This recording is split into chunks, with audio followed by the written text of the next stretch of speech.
Mi nombre es Clara Martín. Tengo 35 años y vivo en Toledo.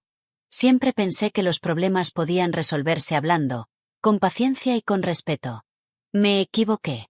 Todo empezó un martes por la mañana, cuando el cartero llamó a mi puerta con un sobrecertificado. Firmé sin darle importancia. Pensé que sería algún documento del banco o una notificación del ayuntamiento. Pero al abrirlo encontré una carta redactada por un notario. La primera línea hizo que se me helara la sangre. Se le reclama la devolución de 72.450 euros correspondientes a los gastos familiares asumidos durante su matrimonio. Leí la frase una y otra vez. No porque no la entendiera, sino porque me negaba a creer que alguien pudiera escribir semejante mentira con tanta tranquilidad. Al final del documento aparecía una firma que conocía demasiado bien. Carmen Robles. Mi exsuegra. La mujer que durante años decía delante de todos que yo era como una hija. La misma mujer que ahora intentaba hacer creer que yo le debía una fortuna. Dejé la carta sobre la mesa de la cocina mientras el café seguía enfriándose. En ese momento sonó mi teléfono. Era un mensaje de Lucía, la hermana de mi exmarido. Solo decía una frase. Sabes perfectamente que esa casa nunca fue solo tuya. No preguntó cómo estaba. No saludó. No explicó nada. Solo me acusó. En ese instante comprendí que aquella carta no era una idea improvisada. Llevaban tiempo preparando esa historia. Y yo acababa de convertirme en la culpable. Intenté seguir con mi rutina. Fui a trabajar como cualquier otro día. Revisé contratos, respondí correos y hablé con varios clientes. Pero mi cabeza seguía atrapada en aquella cifra. 72.450 euros. Al salir de la oficina pasé por una cafetería donde llevaba años comprando café. La camarera apenas levantó la vista para saludarme. Dos personas dejaron de hablar cuando entré. Una mujer me observó durante unos segundos y después bajó la mirada. No escuché lo que dijeron. Pero entendí perfectamente que hablaban de mí. Aquella noche recibí otro mensaje. Era de Álvaro. Mi exmarido. Después de 3 meses sin saber nada de él, solo escribió 4 palabras. Podemos solucionarlo hablando. No respondí. Durante nuestro matrimonio, cada vez que alguien decía esa frase, siempre significaba lo mismo. Que yo terminaría haciendo un sacrificio. Que yo pondría el dinero. Que yo volvería a cargar con un problema que no había creado. Abrí un cajón del escritorio que llevaba meses cerrado. Dentro había una caja gris. Estaba cubierta de polvo.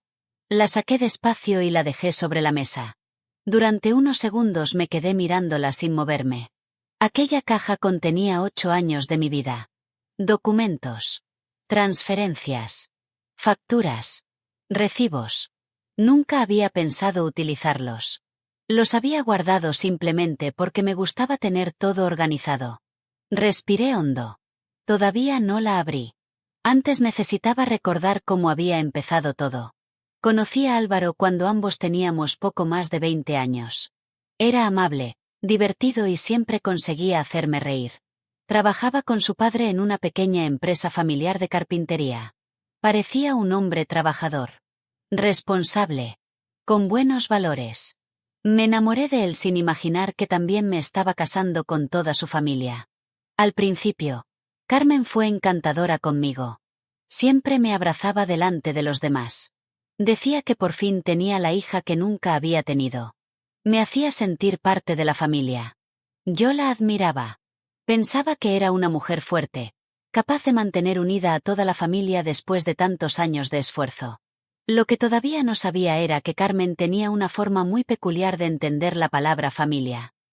Para ella, ayudar nunca era un regalo. Era una deuda que algún día alguien tendría que pagar. Yo tardé muchos años en descubrirlo. Y cuando finalmente lo entendí, ya era demasiado tarde.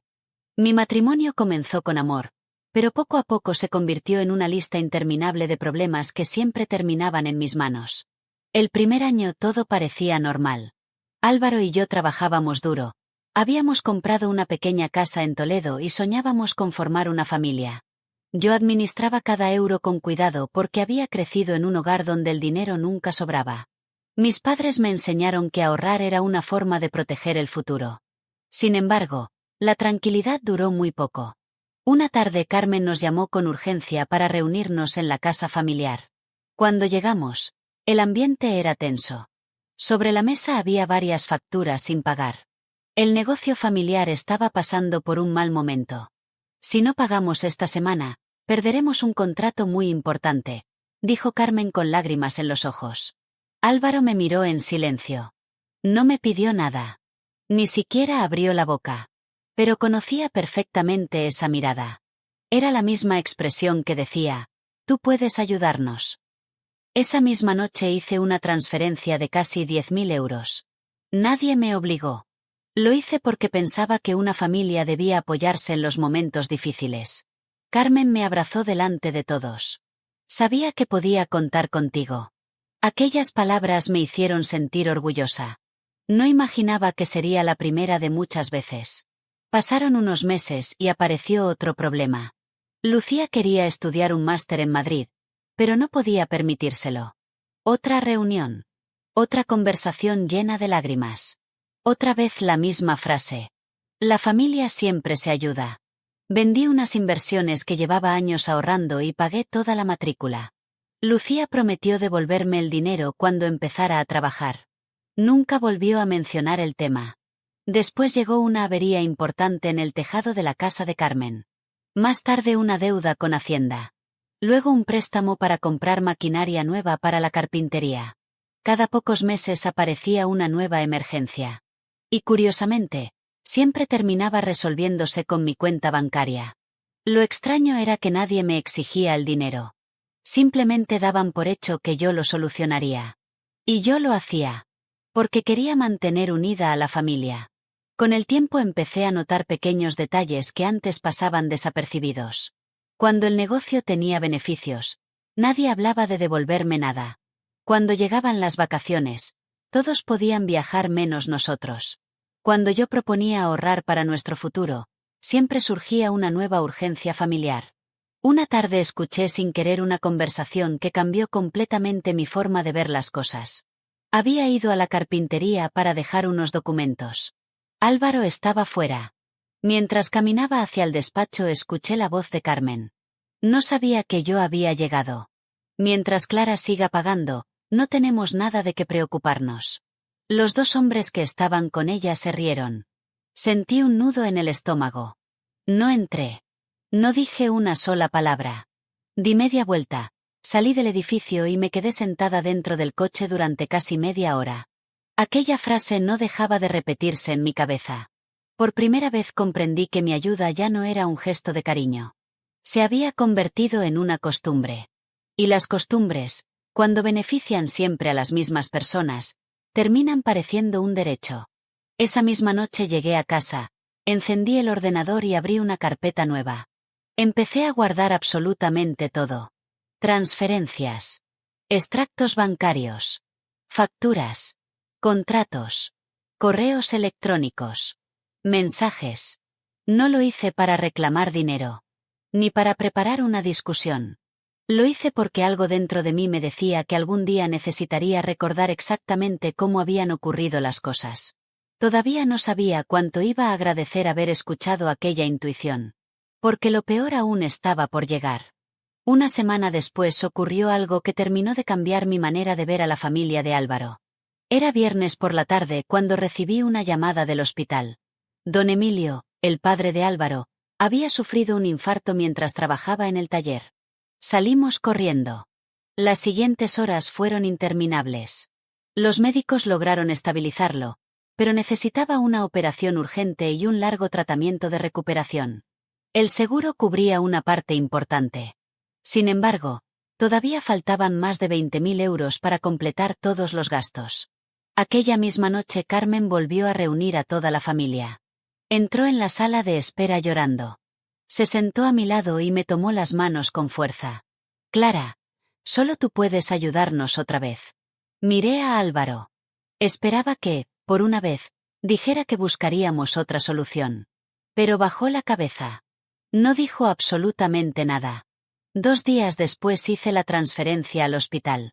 Nunca pedí que me devolvieran ese dinero. Don Emilio era un hombre bueno. Siempre me había tratado con respeto.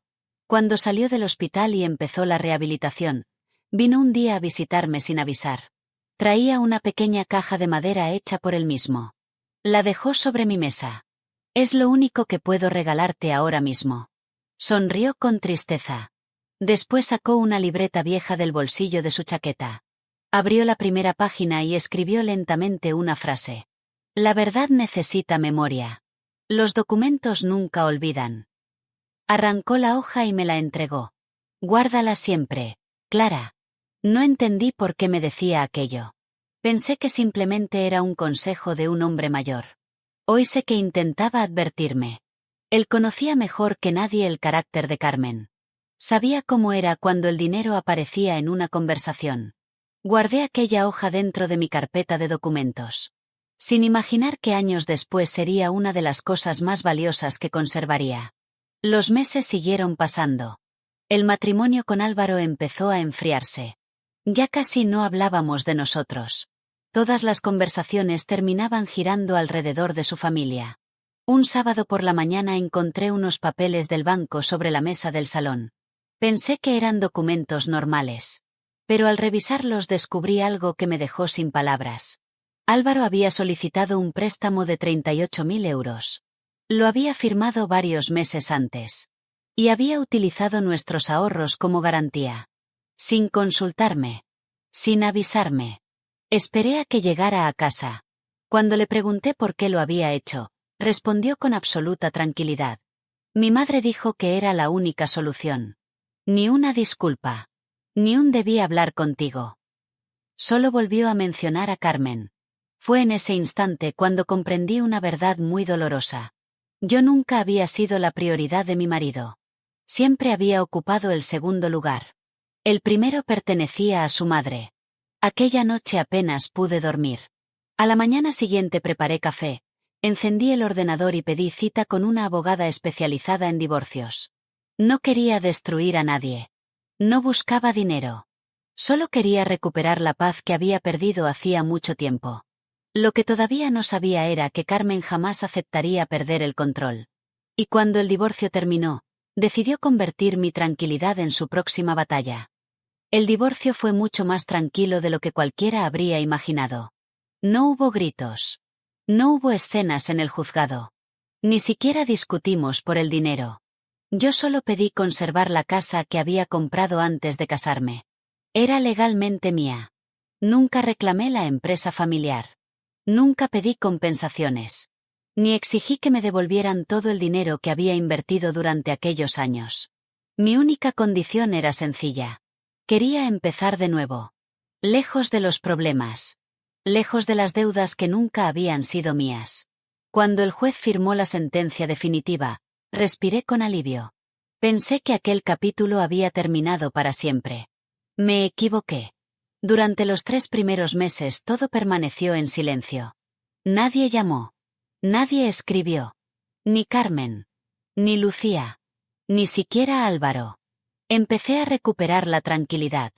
Decoré la casa. Pinté algunas habitaciones. Planté flores nuevas en el jardín.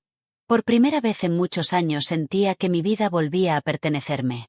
Hasta que llegó aquel sobrecertificado. Después del primer documento empezaron a aparecer otros. Primero fue una carta del supuesto representante legal de Carmen. Después otra donde hablaban de una posible mediación familiar. Más tarde llegó una invitación para resolver el conflicto de manera amistosa. Todo parecía muy oficial. Pero había algo extraño. Nunca presentaban una demanda real. Solo intentaban presionarme. Cada documento utilizaba palabras como obligación moral, deber familiar, compromiso pendiente. No hablaban de leyes. Hablaban de culpa. Y comprendí cuál era el verdadero objetivo. No querían ganar un juicio. Querían que yo me sintiera tan avergonzada que aceptara pagar. Aquella misma semana empecé a notar pequeños cambios en Toledo. Una vecina dejó de saludarme. En la panadería 2 personas bajaron la voz cuando entré. Una antigua amiga me preguntó con mucho cuidado si era cierto que había dejado a la familia de Álvaro con muchas deudas. Alguien estaba hablando. Y ese alguien estaba contando una historia completamente distinta a la realidad. Una tarde recibí la llamada de mi abogada. Clara, legalmente no tienen ninguna posibilidad. Respiré con alivio. Pero ella continuó.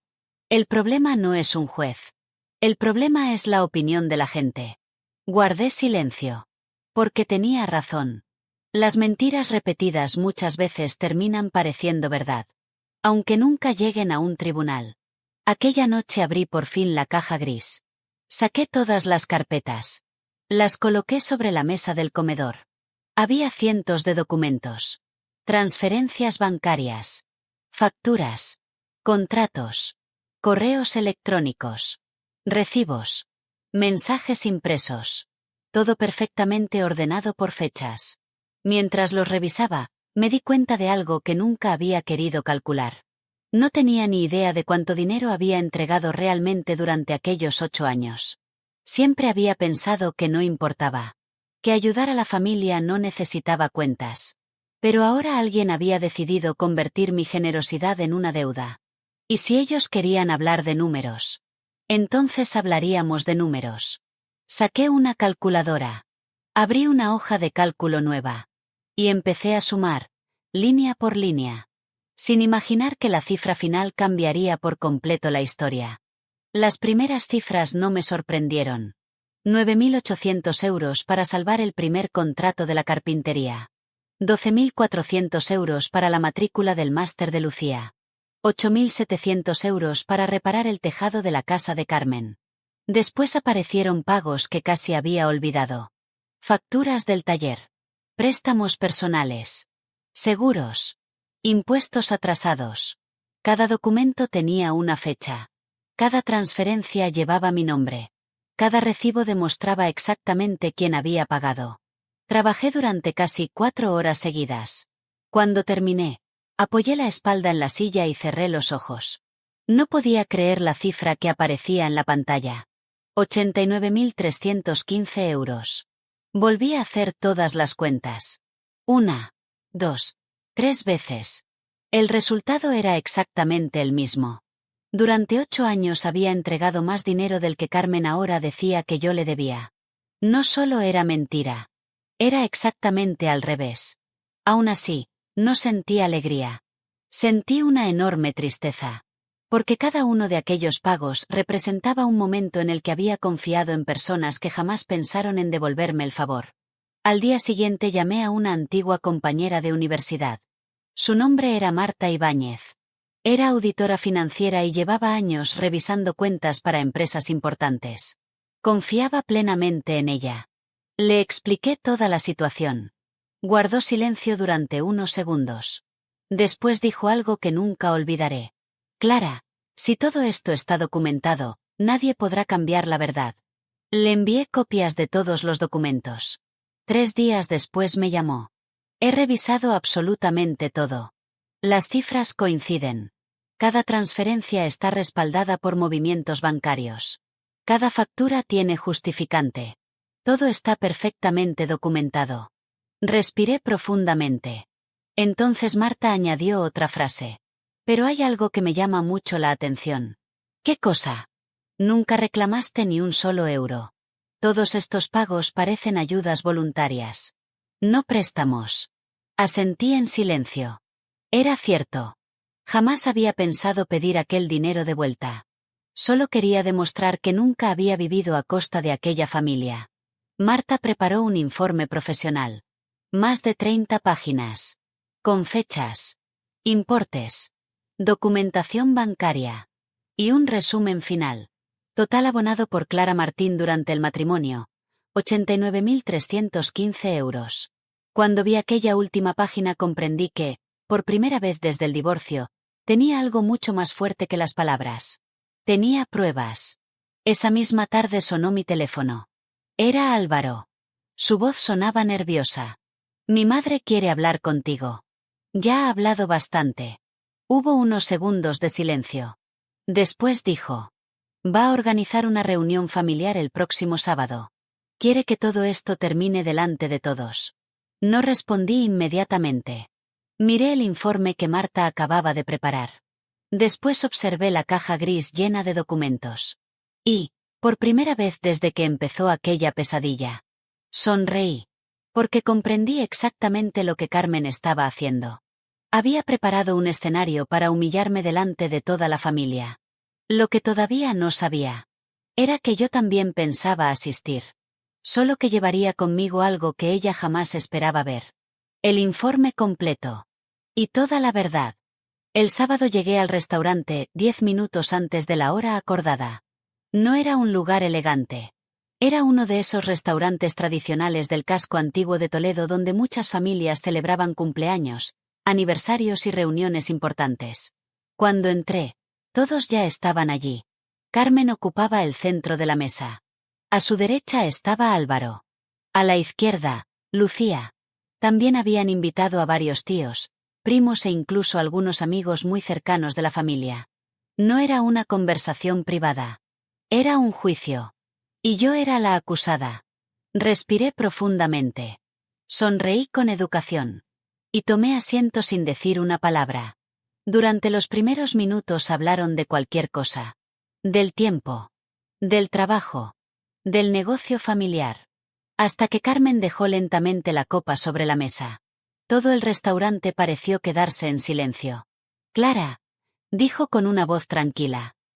Gracias por venir. Asentí. Ella continuó. Todos sabemos que estos últimos meses han sido difíciles. Pero creo que las familias deben resolver sus problemas con respeto. Varias personas asintieron. Era evidente que ya conocían una versión de la historia. Solo faltaba escuchar la mía. Carmen sacó entonces una carpeta de cuero. La abrió despacio. Extrajo varias hojas. Y las colocó delante de todos. Aquí está el cálculo de todo lo que nuestra familia gastó durante tu matrimonio. Después levantó la vista y me miró directamente. Nunca te pedimos nada mientras estabas casada con mi hijo. Pero ahora creemos que es justo cerrar las cuentas. Sentí como varias miradas se clavaban en mí. Esperaban una explicación. Una disculpa. Quizá incluso una discusión. Pero yo permanecí completamente tranquila. Carmen siguió hablando. Mi marido trabajó toda su vida para construir esta familia. Yo hice enormes sacrificios. Y tú te marchaste quedándote con la casa. Creo que cualquiera entendería que devuelvas lo que corresponde. Lucía añadió enseguida. Solo queremos justicia. Álvaro permanecía con la cabeza baja. Como siempre. Sin defenderme. Sin desmentir nada. Entonces Carmen pronunció la frase que llevaba semanas preparando. Las personas honradas pagan lo que deben. La mesa quedó completamente en silencio. Era mi turno. Abrí despacio el maletín que había llevado conmigo. Saqué una carpeta azul. La dejé sobre la mesa. Todavía no la abrí. Primero miré a cada una de las personas que estaban allí. Después hablé con absoluta calma. Estoy completamente de acuerdo contigo, Carmen. Ella sonrió. Pensó que iba a rendirme. Pensó que había ganado. Pero todavía no sabía que la reunión acababa de cambiar por completo. Tomé aire lentamente. Y pronuncié una frase que hizo desaparecer aquella sonrisa. Si hoy vamos a cerrar las cuentas, creo que sería justo revisarlas completas. No solo una parte. El silencio volvió a caer sobre la mesa. Carmen dejó de sonreír. Por primera vez desde que había empezado la reunión. Comprendió que algo no estaba saliendo como ella había planeado. Abrí la carpeta azul lentamente. Dentro había un informe perfectamente organizado. Cada página llevaba fechas. Transferencias bancarias. Facturas. Justificantes. Todo revisado y firmado por una auditora independiente. Lo coloqué delante de mí. Después miré a Carmen. Antes de hablar de una deuda de 72.450 euros, creo que todos los que estamos aquí merecen conocer la historia completa. Nadie dijo una palabra. Podía escucharse incluso el sonido de los cubiertos de otras mesas del restaurante. Levanté la primera hoja. Hace 8 años, cuando la carpintería estuvo a punto de perder su mayor contrato, hice una transferencia de 9.800 euros. Miré directamente a Carmen. No fue un préstamo. Nunca pedí que me lo devolvieran. Ella permaneció inmóvil. Continué. Un año después pagué el máster de Lucía en Madrid. 12.400 euros. Lucía bajó inmediatamente la mirada. Nadie habló. Pasé la siguiente página. La reparación del tejado de la casa familiar. 8.700 euros.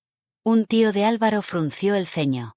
Recordaba perfectamente aquella obra. Todos sabían que se había hecho.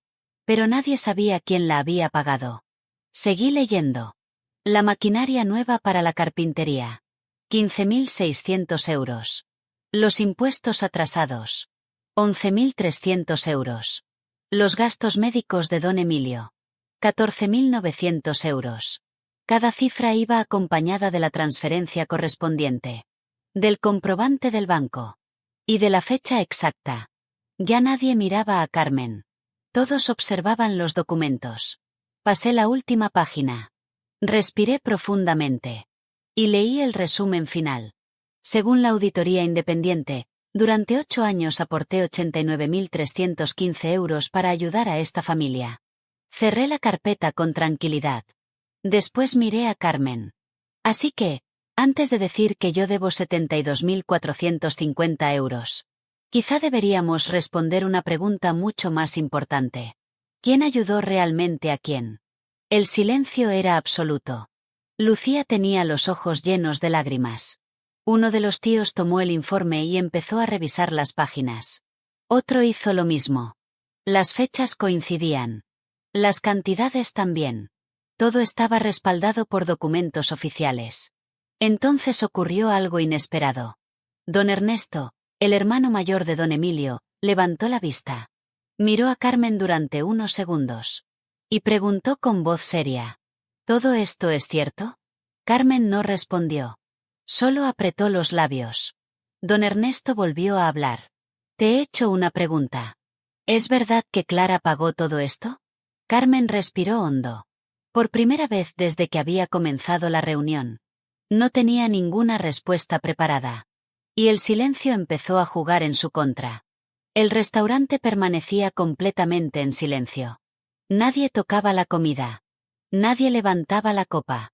Todas las miradas estaban puestas sobre Carmen. Ella respiró hondo y, por primera vez en muchos años, parecía haber perdido el control de la situación. Finalmente habló. Eso no cambia nada. Su voz ya no sonaba firme. Clara decidió ayudarnos porque quiso. Nadie la obligó. Asentí con tranquilidad. Es verdad. Yo decidí ayudar. Nunca lo negué. Pero tú decidiste decirle a todo el mundo que yo había vivido a costa de vuestra familia. Y eso sí es mentira. Volví a abrir la carpeta. Saqué varias hojas más. Aquí están los extractos bancarios.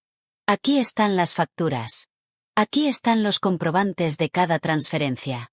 Y aquí está el informe firmado por una auditora independiente.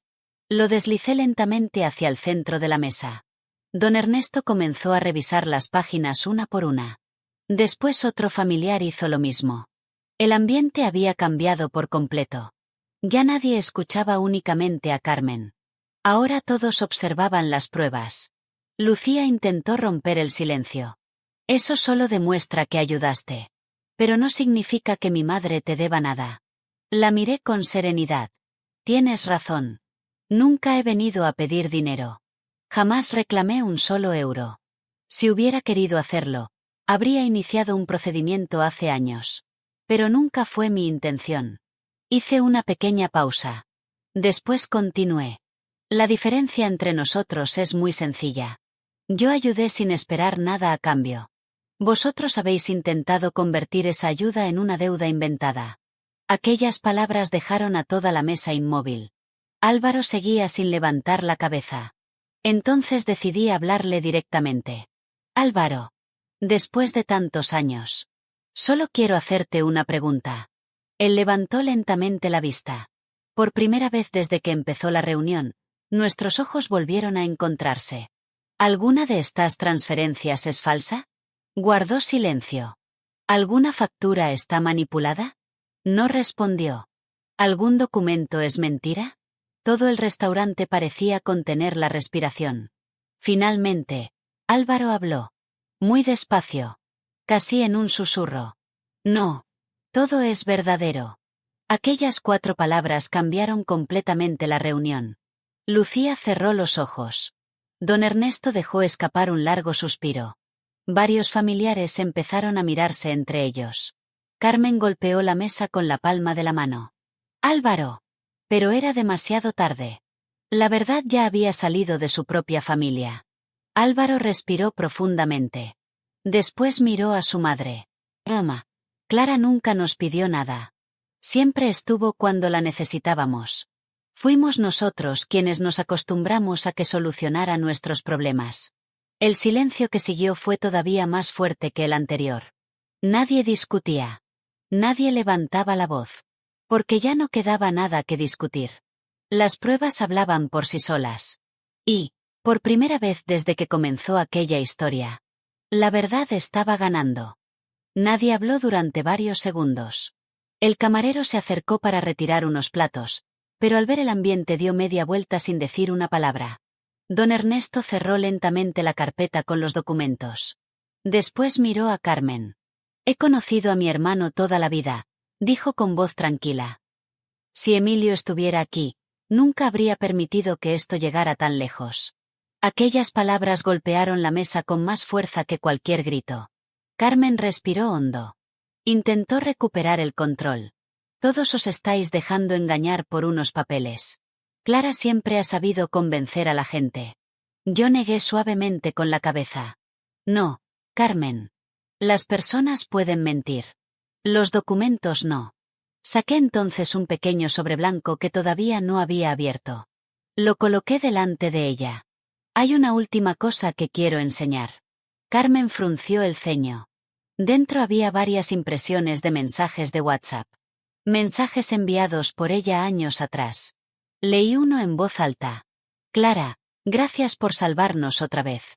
Sin ti habríamos perdido el negocio. Pasé a la siguiente hoja. No sé cómo podremos devolverte todo lo que estás haciendo por nosotros. Otro mensaje. Nunca olvidaremos este favor. Miré a todos los presentes. Esos mensajes los escribió Carmen. No yo. Hubo un murmullo alrededor de la mesa. Lucía observó los papeles y reconoció inmediatamente la conversación. Sabía que eran auténticos. Después saqué otra hoja. Era un correo electrónico firmado por Álvaro. Lo leí despacio. Gracias por ayudarnos una vez más. Prometo que algún día te devolveré hasta el último euro. Levanté la vista. Nunca necesité reclamar nada. Porque jamás pensé hacerlo. Solo guardé los documentos. Como hago con cualquier asunto importante de mi trabajo. Carmen ya no encontraba palabras. Sus manos temblaban ligeramente.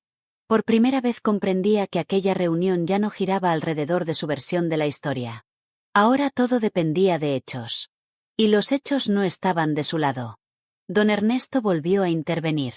Carmen, ¿de verdad enviaste una reclamación de más de 70.000 euros después de todo esto? Ella no respondió. ¿Es cierto? Finalmente bajó la cabeza. Sí. Pero. Intentó continuar. Nadie la dejó. Uno de los primos habló por primera vez. Entonces Clara nunca nos engañó. Nos engañaste tú. El silencio volvió a llenar el restaurante. Álvaro respiró profundamente. Se levantó de la silla. Caminó hasta donde yo estaba. Pensé que iba a intentar abrazarme. No lo hizo. Simplemente me miró a los ojos. Lo siento, Clara. Debí haber dicho la verdad mucho antes. Asentí con tranquilidad. Gracias por decirla ahora. Pero hay cosas que llegan demasiado tarde. Él bajó la mirada. Lo entendió sin necesidad de más explicaciones. Había perdido algo que ya nunca podría recuperar. Yo cerré la carpeta lentamente. Miré a todos los presentes. Y pronuncié las últimas palabras que necesitaban escuchar. No he venido a pedir dinero. No quiero que nadie me pague nada. Solo quería recuperar mi nombre. Y hoy, ya lo he recuperado. Me levanté de la mesa. Tomé mi bolso.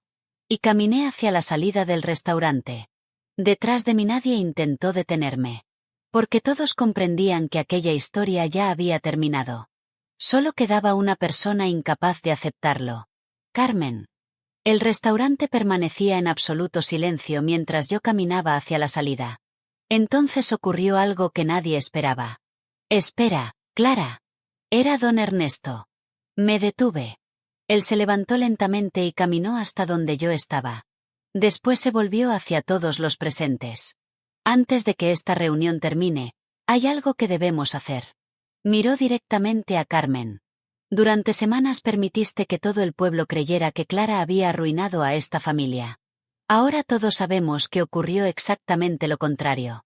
Nadie respondió. Don Ernesto continuó. «Lo correcto sería pedirle perdón». Carmen permanecía inmóvil. Su orgullo era demasiado grande. Pasaron varios segundos. Finalmente habló. «No pienso pedir perdón. Yo solo defendía a mi hijo». Don Ernesto negó con tristeza. «No. Lo que defendías era tu orgullo. No a tu hijo. Ni a tu familia». Aquellas palabras hicieron bajar la cabeza a varios familiares. Lucía comenzó a llorar en silencio. Álvaro dio un paso hacia adelante. «Clara. Sé que no puedo cambiar el pasado. Pero quiero asumir mi responsabilidad. Todo lo que dijiste hoy es verdad. Nunca te di las gracias. Nunca te defendí. Y cuando más me necesitabas. Guardé silencio. Lo siento». Lo miré durante unos segundos. Había sinceridad en sus ojos. Pero también comprendí algo importante. Algunas disculpas llegan cuando ya no pueden reparar nada. Sonreí con calma. «Acepto tus palabras, Álvaro. Pero perdonar no significa volver atrás. Los dos hemos cambiado. Y nuestros caminos también». Él asintió lentamente. Sabía que aquella respuesta era definitiva. Tomé mi bolso. Antes de salir, miré por última vez a toda la familia.